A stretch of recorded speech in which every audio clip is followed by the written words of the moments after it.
Good morning, everyone. Welcome to Writers Chat. We're so glad to have you with us today. I'm Johnny Alexander. I'm here with my co-hosts, Melissa Stroh, Brandy Bro, and Norma Poor. And I'm going to turn things over to Melissa to introduce our special guest. Good morning, everybody, and we're excited to have a returning guest with us today, our very own new friend, Dr. Katherine Hutchinson-Hayes, and we've just enjoyed having her the past few times she's joined us. And for those of you who are new and perhaps haven't heard of her and her writing, I'd like to introduce her to you now. Dr. Katherine Hutchinson-Hayes is an editor, author, speaker, and educational consultant. Katherine hosts the podcast Murder, Mystery, and Mayhem Laced with Morality. She's authored a Christian Bible study and is working on the sequel to her first general market thriller, A Fifth of the Story, which debuted this year. And today she is joining us to talk about why authors need the key elements of a synopsis. And I know that she's taught at several conferences, including Blue Ridge this year, right? Yes. Yeah, so we're excited to hear from you. I'm really eager for this one. I know it's a struggle point for so many authors, the writing of the synopsis, and this sounds like it'll really help break it down. Mm-hmm. Okay. Okay, do I jump in? I'm sorry. Oh yeah, go ahead. Oh, okay. Right in. Okay. I am passionate about the synopsis because people can be really intimidated about it.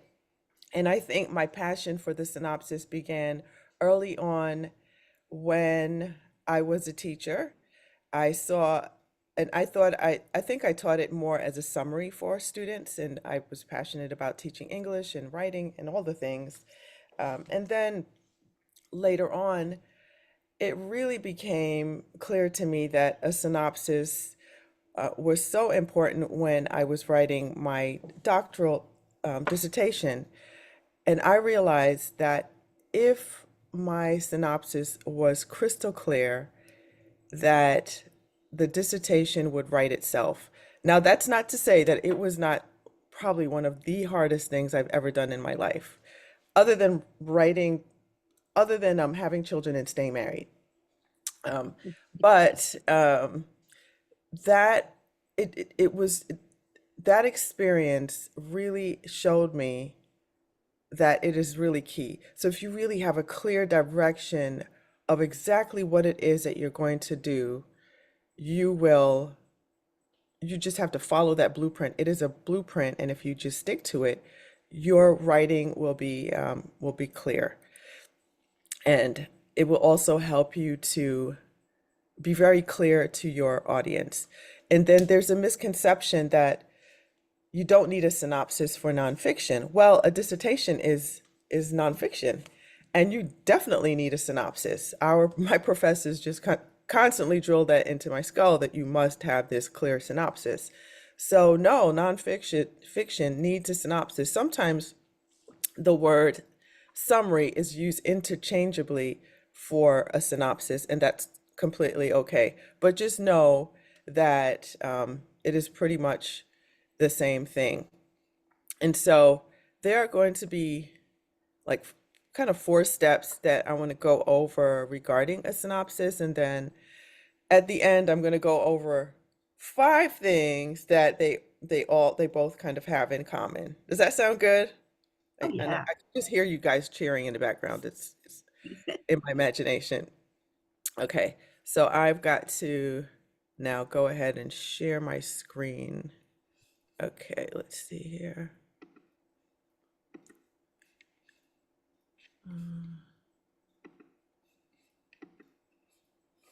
Okay, so you've given me the capability to share my screen. Is that right? Yes, as co-host, you should. It's the big green button when you move your cursor. It should pop up at the bottom.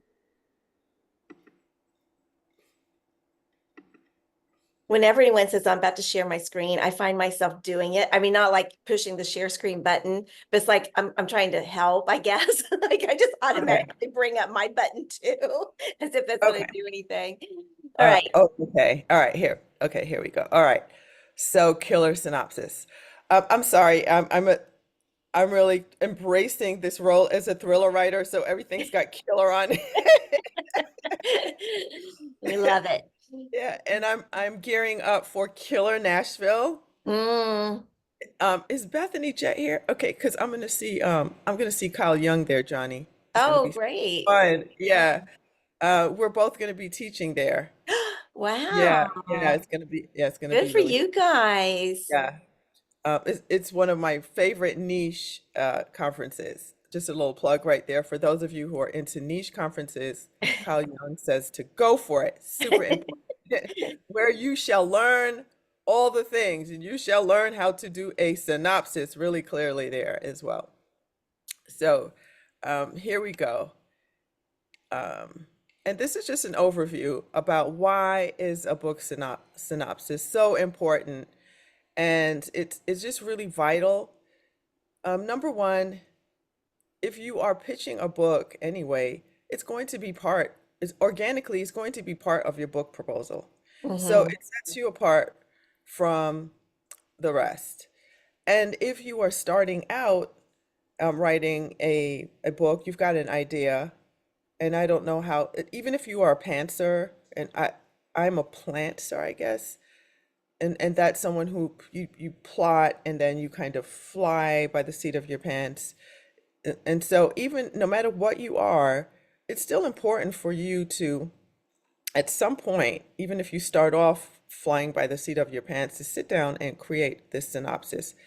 And I feel that those of us who do that, you have less issues with having inconsistencies in your book, and you do not have these issues with having disconnects in your plot. And you can have disconnects in a plot even if you write nonfiction.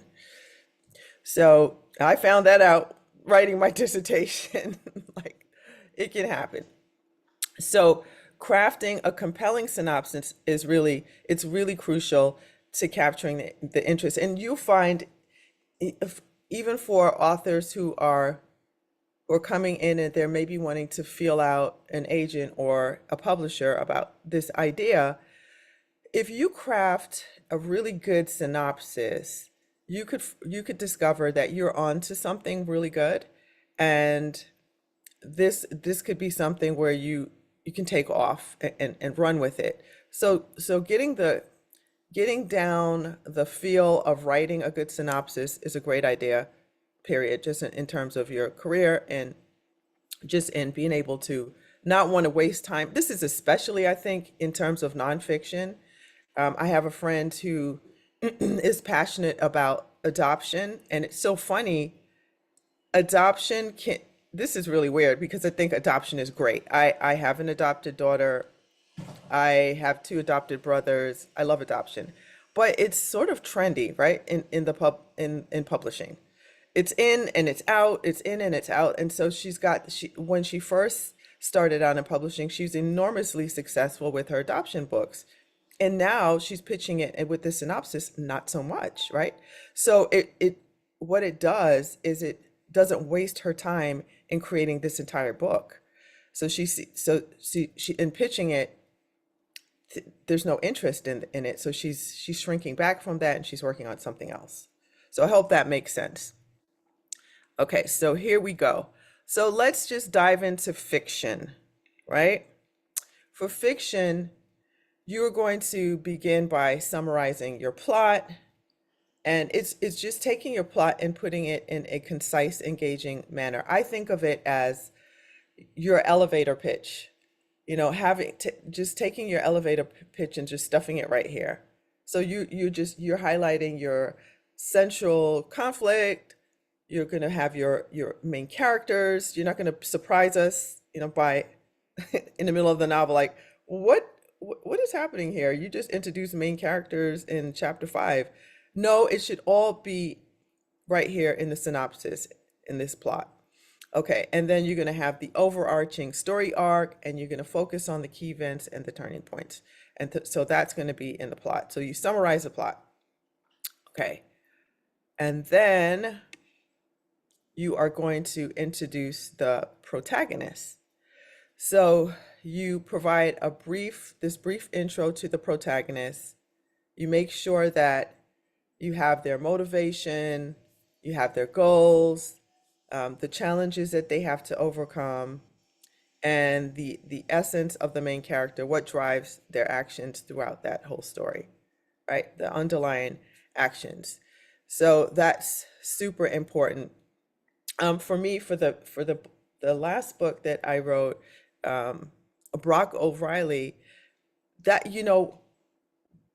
I knew I had the seed of an idea, and it made me really dig deep. Just this synopsis, and really what was driving his action throughout the story, and what it did. This was profound. This was really profound for me. This is why I love the synopsis. And it made me connect to a story about my own brother. So so throughout the whole thing, this is what's driving Brock. Brock is he's passionate about his friendships and his relationships, and he really wants people to know, that feel like he's a good person, right? But he has a dark secret. He has something horrible that's happened to him in his life, and if people find out, they will think that he's not who he is. I I immediately connected this to something that happened to my brother, because he's racially ambiguous. And when we were growing up, we lived in a neighborhood that was, at first, was very Jewish. We had a synagogue on one side, on one end of the block, a pickle factory on the other end, and it was pretty diverse. But then we had white flight. I don't know if you know what it means. It's too long of a thing for me to get into it. Google it.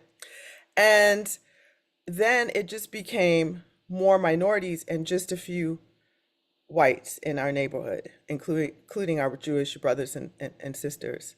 And my brother was bullied, and he was bullied by brown and black children. And he, to me, was Brock in the book, because many of us, we think of racism again, it's white people bullying black people, but I saw different things in the book, and I so related to Brock. Do you see how deep this can go? This little nugget. So here's this nugget that just drove my story and made it so relatable to me and so powerful, and just told his story. And here, this is my protagonist. And here, this is this small sentence in my synopsis that was so deep, because it related back to me. And this is a secret I'm going to tell you. Make your synopsis personal. Find something in your life that you can relate it back to. I know this is fiction. My book is a completely fiction. It's a made up story. It could happen, I think, but make it relatable to something in your life, to someone you know, something personal, because it will really drive your stories. And if you're teaching about this, I would really suggest that you really convey this to your authors, that really make this personal. Let them go deep, even if I know it's two sentences in your synopsis, because the synopsis is like one page, but let them make it deep.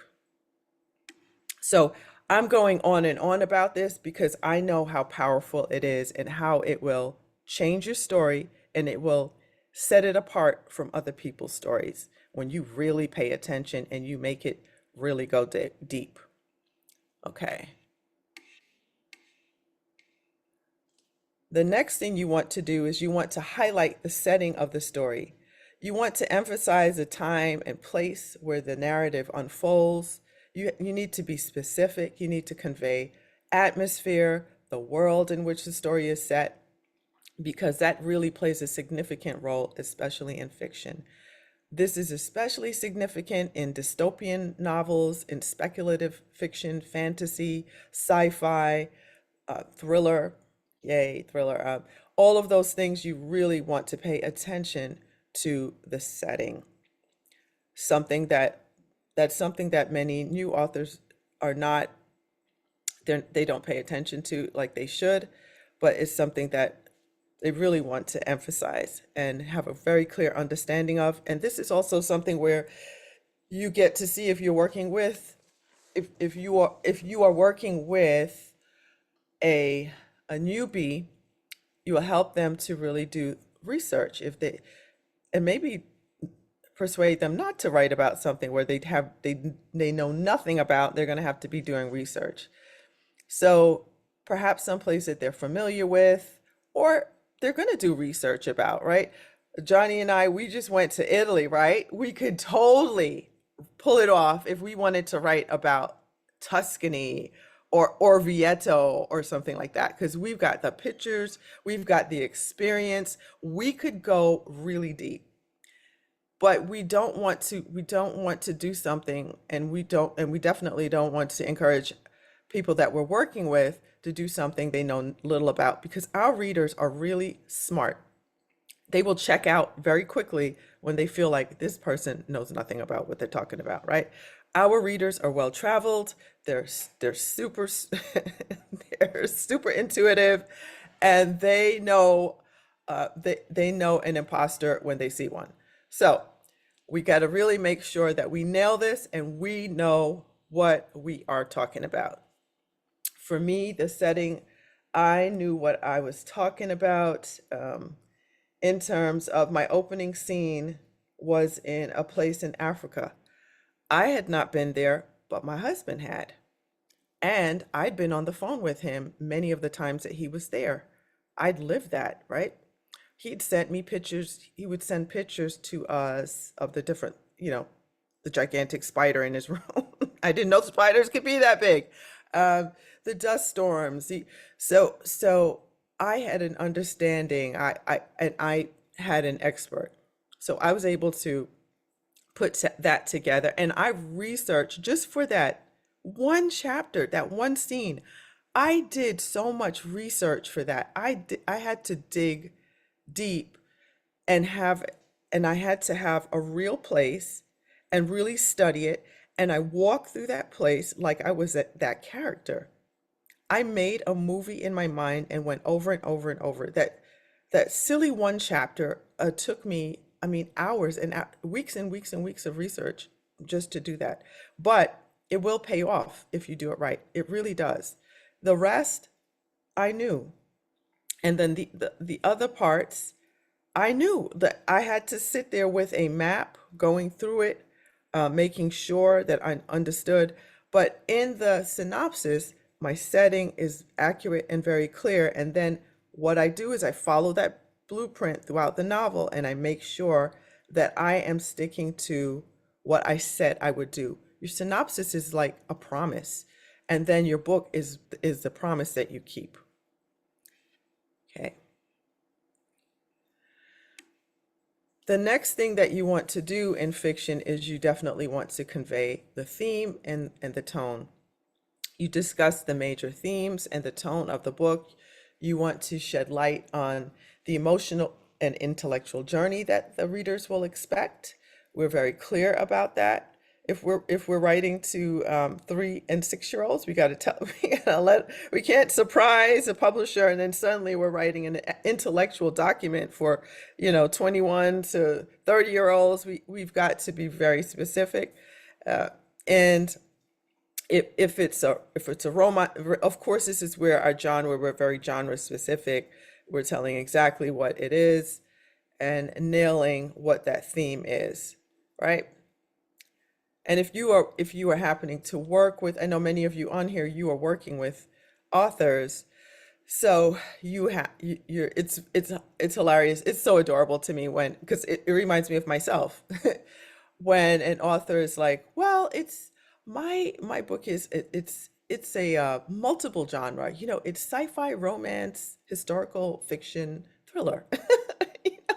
So it's really important for us to help ourselves and people that we're working with to really understand what the genre is that we are striving to nail.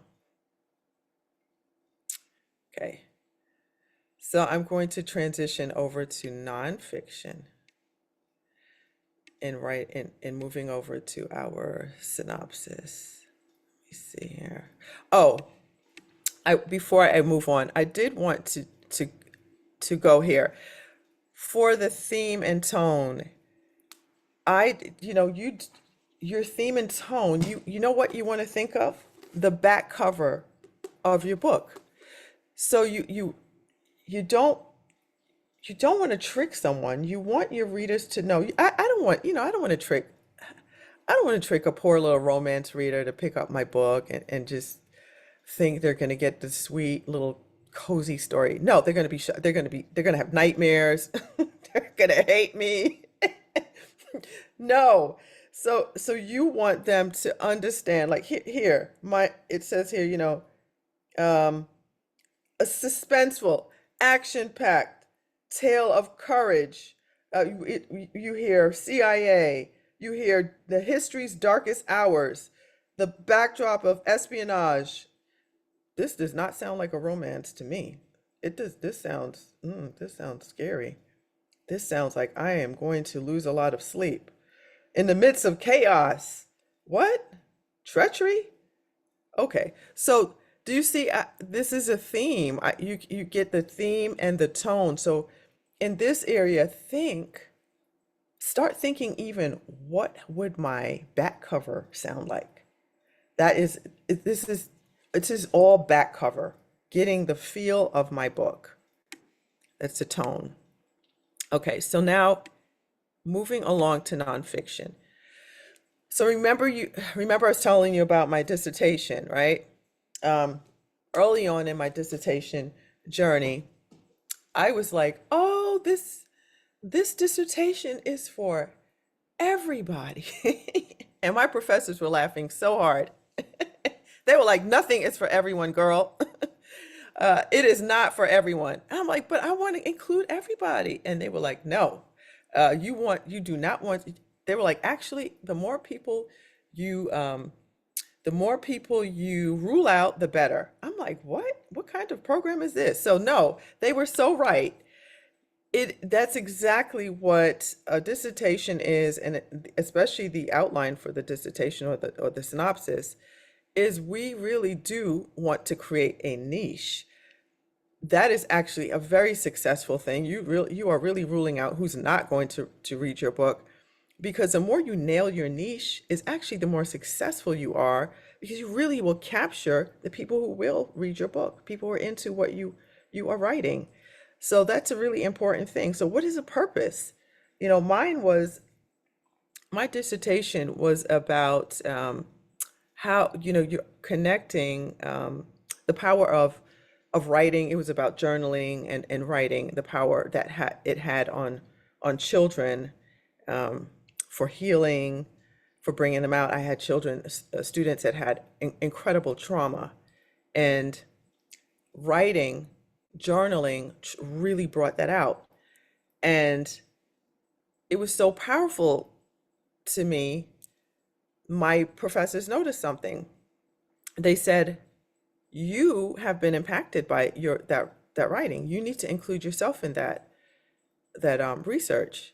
And I never considered that. And I was like, oh my goodness, you're right. I have experienced trauma, and I do need to be included in this. So a very clear synopsis, a very clear purpose will also continue to take you down roads that are deeper than you ever thought. That dissertation became deeper because I got real and I got transparent about my own journey. And that's another thing that readers really love, is transparency. You can't fake it with your readers. And I believe a clear, deep synopsis will help you to do that with your readers. It will help you to strip away the fake stuff and get to, I love this phrase, it'll help you to chew the meat and spit out the bones, right? That's what we need. So you're going to clearly define your purpose and the central idea of this nonfiction work. You're going to explain exactly what the readers will gain from reading this book, how it addresses a specific issue, topic, or question. And it could be something that's done over and over and over again, right?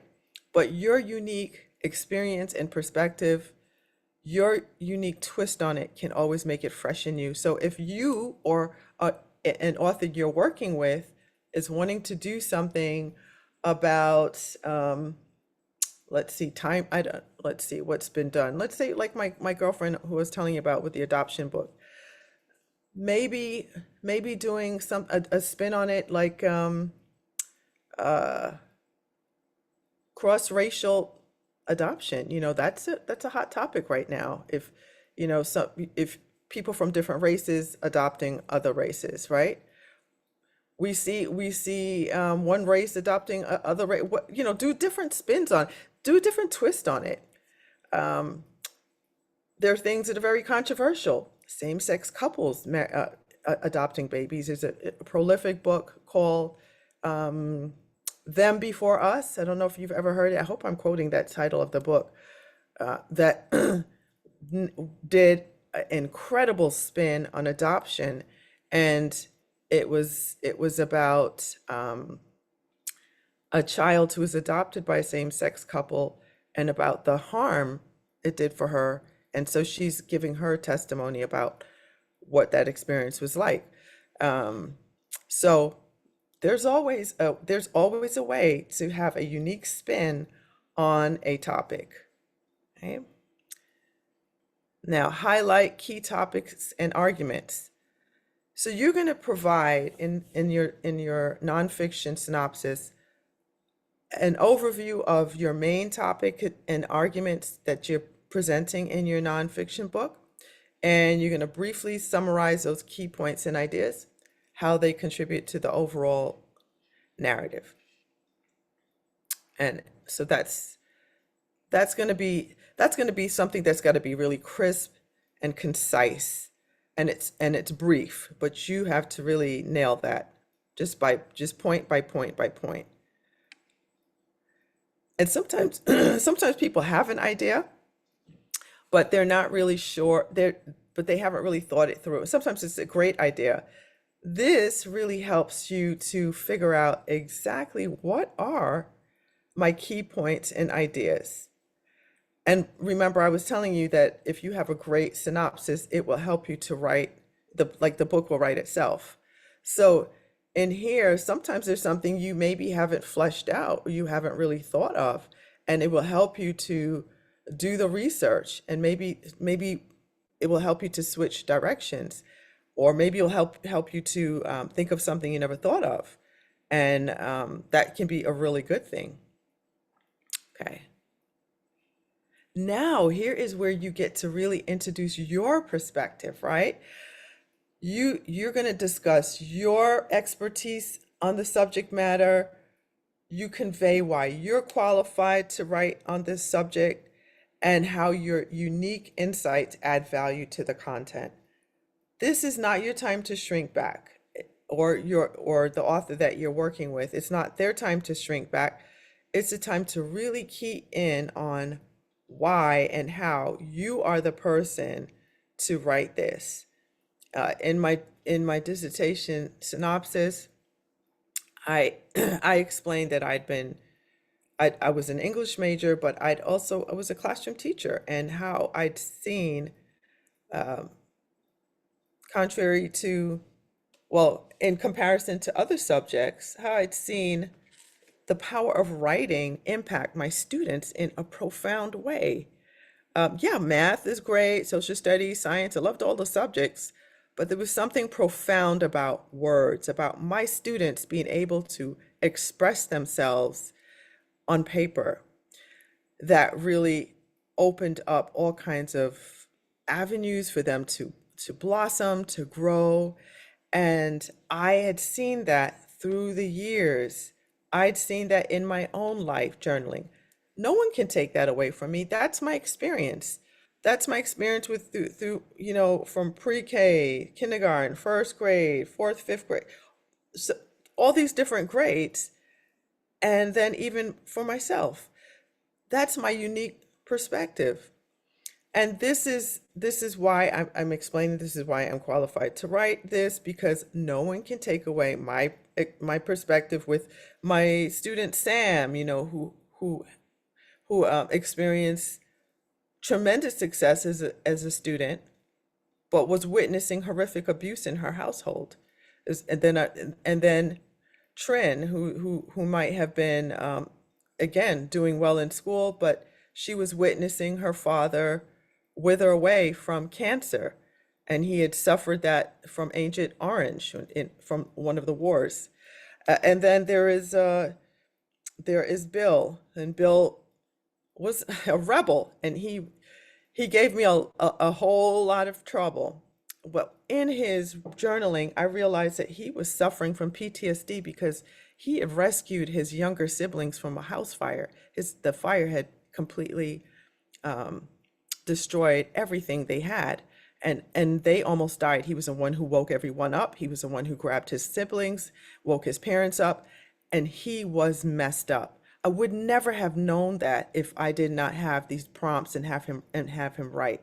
So you see how this is unique, and how we can have our own perspective show that we are qualified to write something on a chosen subject. Our background, our ethnicity, our experiences with other people all contribute to our perspective, and they all add value. Never shrink. We should never shrink back from our unique insights and how they add value to the content. Even in nonfiction, I'm going to go back to nonfiction. Remember, I was telling you how I had that experience with my brother. Now, this is not to say that as a brown person, I haven't experienced racism, right? But I wanted to tell this story, like, hey, this is strange, right? We are racially ambiguous, and we've gotten it from different sides, and this is unique, right? I wanted to tell this story. I wanted to explain this is important. This is my story. This is powerful. Listen. And I get to put this into a story. You get to put this, your authors get to put this into their story, whether it's fiction or whether it's nonfiction. Our words add value to the world. And our words, especially as Christian authors, have never been so needed for such a time as this. We are in some dark times. I don't mean to be preaching, but why not? We are in some dark times, and we need light. And so just push your authors, push yourselves to be light in the darkness, because our words have never been so needed. So our author perspective is incredibly important. And then finally, you want to identify your target audience for the nonfiction book, and you want to explain how the content is specifically tailored to meet their specific needs or interests.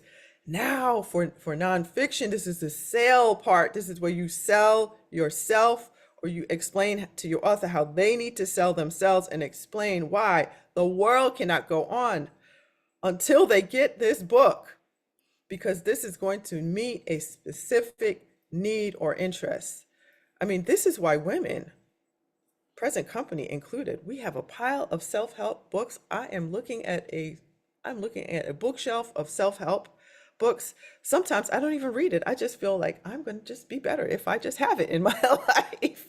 And so we're like, yes, 21 ways to make my adult child listen to me. I will get that book. Okay. So if it's going to meet a specific need or interest, you must be very direct about how it's going to do that and what it is going to do. Okay. So in concluding that, so writing up a book synopsis for both fiction and nonfiction works, it really does require attention to detail and focusing on capturing the essence of the narrative. But if we or our authors, they follow the steps and they capture those unique elements of each genre, they will effectively communicate exactly what it is that their books are trying to do, and they want to do it in a concise and engaging manner. And it's something else that is important. Don't be afraid to be a little snarky and to be yourself in your synopsis. Lots of people, publishers, agents, they read tons of boring, dry stuff, and it's done well. Don't be afraid to put yourself in that synopsis. in a professional way, of course. And be engaging. It's your way to say a lot with as few words as possible. And so you're going to master this art, you really want to draw the attention of whoever is looking at the synopsis. And you want to shine, you want to stand apart from the crowd. But even for yourself, in writing a synopsis for yourself, you want to have clear direction and you want to create a masterful blueprint for where it is that you are going in your work. And then I like to look at this as like my killer summary here, right?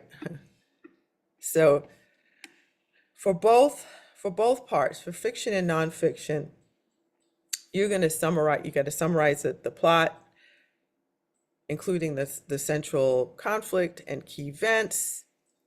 Then you're going to introduce the protagonists, convey their motivations, goals, and challenges. Then you're going to describe the setting, emphasize the time and place in which the narrative unfolds. You're going to discuss the major themes and tone of the book, shedding light on the emotional and intellectual journey. And then finally, you're going to clearly define the purpose and central idea of the book for nonfiction works, and discuss the author's perspective and expertise in the subject matter. So this is a summary of both fiction and nonfiction. If you were to just capture the 5 things that you really need to do for a synopsis, this is what you need to do for both fiction and for nonfiction. Super important in order to capture what it is that a synopsis / summary, because we say summary sometimes for nonfiction, is going to do for yourself as an author or authors that you are working with. And if they really nail these things, these are going to be things that are going to set them apart from the crowd and are going to help them to write a killer synopsis for both fiction and nonfiction. So I'm going to stop here and just open the floor for conversation and questions. Great. All right. Well, I didn't see any questions, a lot of comments in the chat, but no real questions. I really appreciated this, and kind of was thinking, especially at the start when you're talking about going from, your back cover copy blurb. I think you were saying, that you stick that in there first as the introduction. It's almost like you can do this going one way or the other. Like if you know what like your tagline already, this is the book you're going to write, and then you take that and you expand it into your back cover copy. That's almost like the snowflake method, right? And then you take that and then you make your synopsis. Or if you kind of have even a bigger idea of what your story is like, you can write your synopsis and then you go from that to your blurb, to your to your tagline. So it's almost like you can do it either way, depending on how your brain works and how much of the story you already know and what's in your head and in your heart. So it's a great tool either way, as far as as well as being a sales document, which is also what it is in your proposal. Yes. It's what the marketing team is going to look at. It's what the sales team is going to look at. The editor, publisher. It's that book proposal, whether nonfiction or fiction, you've got to think of it as a sales and marketing document too. And that's why it's so important to have that synopsis be crystal clear, concise, and yet tell everything. Yes. Yeah, absolutely. I, Katherine, is there anything that a synopsis does not or should not do? Ooh, good question. that it should not do? Mhm. Okay. So Like in fiction, should it or should it not disclose the ending? You should disclose the ending. Yes. That is totally fine because a lot of people, they feel like you shouldn't disclose the ending. You remember that you are pitching to someone who could potentially buy your novel, and I know some of you on here, you are working with authors, so you're helping your authors get picked up. But you know, you want to have everything in there in a concise way. You can put your ending in there because you are selling yourself through a synopsis. So it is perfectly fine. They want, if they you need to have the ending in there. So you should, so don't think of it as you can't. You don't have to, but don't shrink back from it because maybe your ending is what sells the book. That's a really great, that's a great question. What is the difference between a synopsis and a back cover blurb? So the back cover blurb is more, there's an area that I talked about. I'm going to look at it right now. Well, actually, I'm going to share another. This is something I created for, it was Yeah, and I ask these things because sometimes people get confused between the two different kinds of things, and because there's some similarities, but then there's some differences. Okay. So your back cover blurb is going to be a combination of like the hook. This is a worksheet I had for another class that I taught on the synopsis. So it's going to be a combination of like your hook and also kind of summarizing the plot. Of course, you don't want to give away your ending on the back cover, but if you look here for the hook, you know, with now here's what's interesting, and I know a lot of you, I know I'm preaching to the choir. For the back cover, I didn't write my back cover. Somebody in a marketing expert wrote my back cover.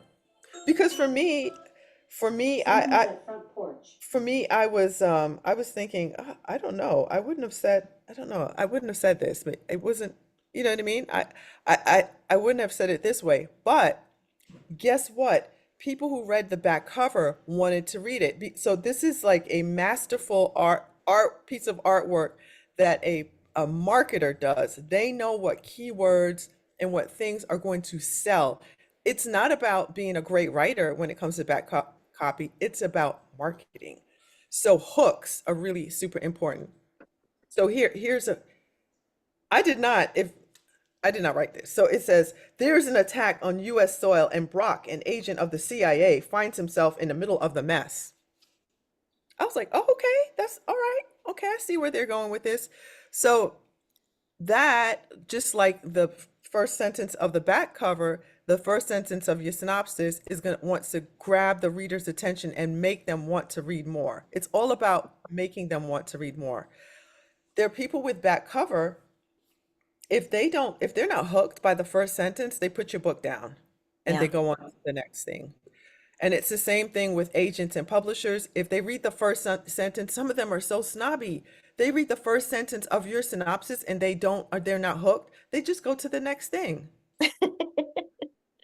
Yeah. That's true. That's true. Yeah, and then, but there again, like with writing the back cover copy, and that was my experience too. I didn't have to write that for my traditionally published books at all. But where are they going to get that information? Your marketing person isn't going to read your whole book. They're going to get the information from the synopsis. I mean, they might flip through something. Also, lots of times you fill out a sheet that talks about more, but like gives the character descriptions and maybe themes, things like that. So they would have that to work from. As part of getting that's part of getting a title for the book and all of that, but they're not reading the whole book, so they only know the information that you're giving them through a synopsis or one of these worksheets. Pam says that she was asked by her publisher to write her own back cover copy. Was she? Yeah. So some people do need to. Well, and if you're indie published, you need to, and then absolutely. you need to be ask for help, because some of us aren't that great at writing back cover copy. So, to have other writers that you can say, okay, or readers say, here's what I've got. How would you tweak this? What do you think? And get feedback on it. If you're writing your own, I would definitely get feedback from Yeah. people. It's It's a more whole, common with, yeah. more common with smaller traditional houses to ask authors to do more. Yeah, it's a whole niche, back cover. They have people who are paid specifically just to write back cover. So it's an art form, and it is something that will get your book picked up. So yeah, that could be a whole class, writing back cover, right? Yeah. Yeah, absolutely. Yeah. It can. Leslie asked, should detailed pages that show the key points be itemized and included in the synopsis? Should detailed, Mm, I don't think so. I No, I I would don't think avoid, you're going to have that information, because usually you, especially on nonfiction, you probably haven't written the book. no. Well, you know what? I do take that back. If you are a debut author, so people Oh, who are, like I was telling you about my girlfriend, right? Who wrote the mhm. adoption book. She is not a debut author, so she doesn't have to write the whole book. If you're a debut author writing nonfiction, you have to have the whole book written. Um, Do you and then for nonfiction? I know you do for fiction. I didn't know that about nonfiction. and then the sad thing about it is they can still reject it, Yeah, even though it's not it's even though it's written. And it could vary from publishing house to publishing house. yeah, You're here and you know more about that, jump in. But from my experience, um, it would have to be completely written, and you wouldn't know that. And if you are someone you have been published before, then you would not have the whole book written. right. Yeah, and I don't think it's necessary. Mhm. Yeah. I have a question. Is there like a kind of like a preferred sweet spot as far as the length of a synopsis for both fiction and nonfiction? Yeah, the length, it should not be more than one page. Yeah, Okay. Great yeah. question. Single spaced. That's a really good question. Single Yes. space, take up as much, use every single, cram it all in, but they're not really a But synopsis. keep your 1-inch margins. Yeah, And 12 point font. Don't go down to like 8. yeah, don't try to get 7 or 8 in there or something nutty. Yeah, 12 point, preferably Times New Roman, Roman, yeah. yeah. Yeah. But you can but it's single space, so that's good. Yes. So, Yeah. yeah, these are great questions. Uh-huh. It can be quite a challenge to put an entire novel Mhm. stuff on one page.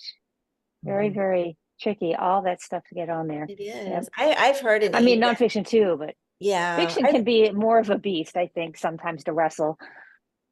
Well, because Mhm. you want to put so much of the story in, and you really can't. Yeah. You can only focus really on one main character instead of like a whole cast, and that makes it hard. But I have heard agents and editors say that the synopsis is not going to be your, okay, I want to be very careful because I don't want anyone to take this and run with it the wrong way. That it's very difficult writing, and maybe not your best writing, but you still have to make it the best you can make it. You still want to do very, very well. But they understand that it may, be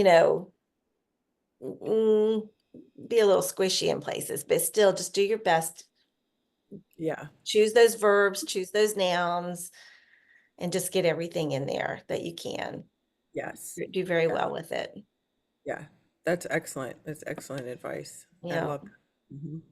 Yeah, that's really good. Catherine, we can still see all of your computer Yes, we screens. So, can. yeah. Oh, because I was actually looking.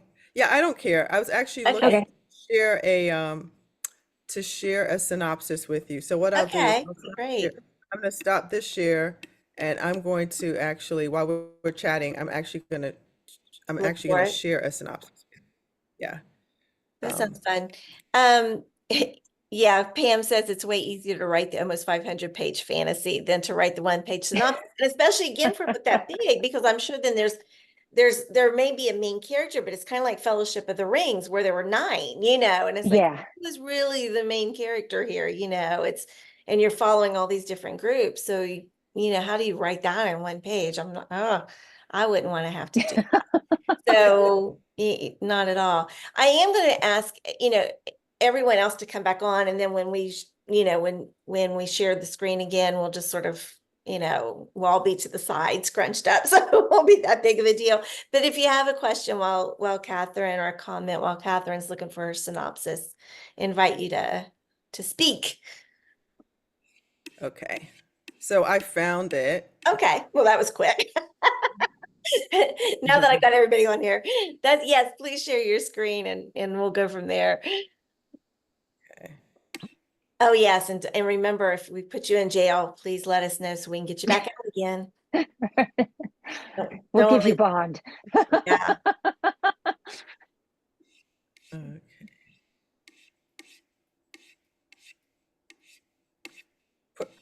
Put someone in jail. What does that Yes, mean? you can. Okay, I got it. Thanks.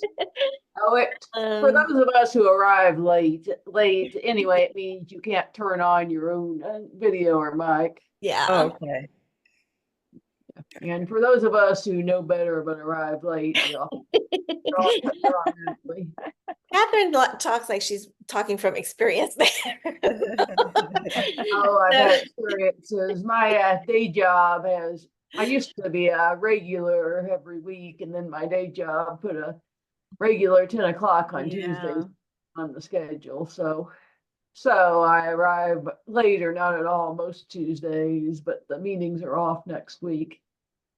Anyway, I'm blessed to have a day job that's so flexible with my hours. Okay. Okay. Can you guys see this? Yes. Okay. Let's see. So this is a little different, right? This is a concept. This is something I learned from my mentor, Cecil Murphy. It is similar. So I'm giving you all the things. So this is a concept, and it is like it's similar to a synopsis. So I do something called a concept and then a storyline, which is kind of, I feel, sets me apart. So the concept is really short. It's like a condensed synopsis. And here is my synopsis. So here's my hook. The crime thriller, a fifth of the story, takes place during a global pandemic and growing racial tensions in the U.S. Things go wrong for Brock O'Reilly, an agent for the Central Intelligence Agency, blah, blah, blah, when several children are killed in an overseas mission. Okay. All right. Now we know. Do we know exactly what my book is about? Pretty much. Just in the first paragraph, you pretty much know what this book is about. So it says Brock and his close friends, Matthew Shuggs and Andrew Pang, return home from their mission in Africa and learn. Remember I told you about the scene in Africa that took me like 2 years to write one chapter? And learn they're being transferred from the CIA to the FBI, not uncommon. Before they begin their new assignments, the team is attacked in a bar during a citywide protest again, blah, blah, blah, blah. Bam, you pretty much know what the book is about in one paragraph. That one paragraph probably took me 2 weeks to write. Yeah. And then you have the right other paragraph. So this is something you can totally steal it. It's called a concept. It's like 3 paragraphs. And then I do a storyline. It's a combination of really a synopsis in a very creative way. And then it goes on. And then, you can kind of see this is sort of the whole book, right? Wow. Okay. Yep. But I know we're out of time, so I see your storyline is beyond one page. How long is okay, your so storyline? not really. It's just this one sentence right here. Okay. Oh, okay. Gotcha. Yeah. That's very impressive. I've not seen a synopsis like that, but I like that idea, that you give that shorter block and then the synopsis. That's cool. Yeah. That is really cool. It's something that Twyla Belk also teaches in some of her classes. Okay. She teaches it about how Cease does it with the this high concept and then the storyline. And so we love it. If you like it, go ahead and steal it. We think it works. I kind of like that idea because you get a too. real encapsulated version and then you can expand a little bit more if the first Mhm. part interests you. Yes. Mm-hmm. Yeah. Almost kind of like the difference between like an elevator pitch and then, Yeah. you know, the longer Yeah. ones. Yeah. Mm-hmm. Or a one-liner log line. Mm-hmm. Yes. All Yeah, right. Pam Any other commented that the questions? first part looked kind of like a back cover copy. Yes. It kind of did. I agree. Mm-hmm. Okay. Yes. Any That's other great. Thanks for showing questions? those examples. That Yeah. would be where the typical 4 readers would stop. The back cover copy, yes. All right. People are already thinking about how to do that. Pam says she's thinking about how to do that for a children's story. Any other questions or comments?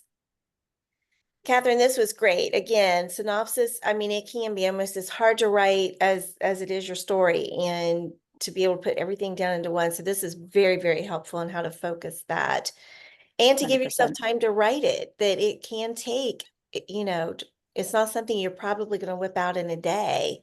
Mm-hmm. Yeah, I was looking at a synopsis. No, it wasn't even a synopsis. It was a back cover proposed copy that was part of a book proposal that I'm getting ready to do that I wrote ages ago. And for the first time realized I had used 2 words right after one, the same word, mysterious, in 2 sentences right next to each other. It's like, why had I never caught that before? You know, it's like I've read this thing 100 million times, and then Yeah. one time, you know, it's like, oh no, I can't have that like that. So, you know, you just have to keep going over and over and over it. And that's a Yeah. strong word. So it's not a word you want showing up, you know, Yeah. like that. So you just have to keep doing it, doing it, doing it. And Yeah. and maybe getting help from somebody else too, from your critique group or your critique partner, and doing that. Yes, because we sometimes go blind. We do. We really Yeah. do. Yeah. We just see what You we can want be to the see. best writer, best editor in the world, and you will still miss stuff. Yep. That's really Absolutely. true. Yeah, that's true. So, I yep. see David Jung, he said that he hired someone to write his back Yes. cover. And they read the story that they read the book to prep for that. That's really That's good. kind that they would Yeah. do that. Yeah. It's good. I agree with you, Johnny, about the use of different word of the same word for my back. I never caught it because they do even if someone else writes your cover, they do ask, make sure you approve it and all of Yes, that they with your do. publishing. And in my last paragraph, it goes up, he goes something, and ultimately, blah, blah, blah, blah, blah. And the ultimate test of, I'm like, what? How did I miss that? They said, that's like, why Yeah. would I allow? But anyway. Yeah. So yeah, we do miss things. We get tunnel vision. We do. Yeah. And then it hits you and it's too late. It's like, oh well, okay. All right. Okay, so next week, Brandy. What are we doing? We're doing, I believe, Come Write With Us. Do I have that right, Melissa? Yes, I'm right with that. Yes, we're having a Come Write With Us session, and I think I have an idea what we're going to do, but I'm balancing between 2 different things. So you'll Okay. have to tune in, join Writers Chat members Facebook page to find out what it's going to be, and join us next week. All right, that sounds like fun. Okay, we love Come Write With Us. I think that's just always a fun time just to set aside that, what I want to say, the business writing hat, and I don't mean business like the stories I have to write. Like I'm trying to come up with a Christmas story right now, and it's not coming. So I'm really just, it's in my mind all the time. But just to be able to put aside like that and to say, okay, I'm just going to write, and it doesn't really matter what I write. Just a fun time I'm to just going to create write. together. Yes. Yeah. So Yep. it's always fun. So if you're not here in the community and you're watching the replay, we're very glad that you do. And we just ask you to we invite you to join us anytime you can. Tuesday mornings, 11 o'clock Eastern, 10 o'clock Central, and go around the globe to find your time zone. And we also invite you to join our Facebook page or to check out our Facebook page where there's all these videos, and you can join our Writers Chat Facebook group. So there are some questions that you would need to answer. And if you don't answer the questions, we can't accept you. So please don't skip that part. I see a lot of people saying they want to join, but then they don't even answer a single question. So, what can we do? So make sure you answer those questions so that we can get you involved in our group. And the videos are also available on the Serious Writer YouTube channel, and we have our own playlist. So you can go to that playlist and you can just see again over 300 now videos on that channel. So it's amazing. Quite a wealth of information. there. Yep, sure is. So stay around for the after party. Everybody who wants to, we'd love to have you do that, and see everybody next week. Bye-bye.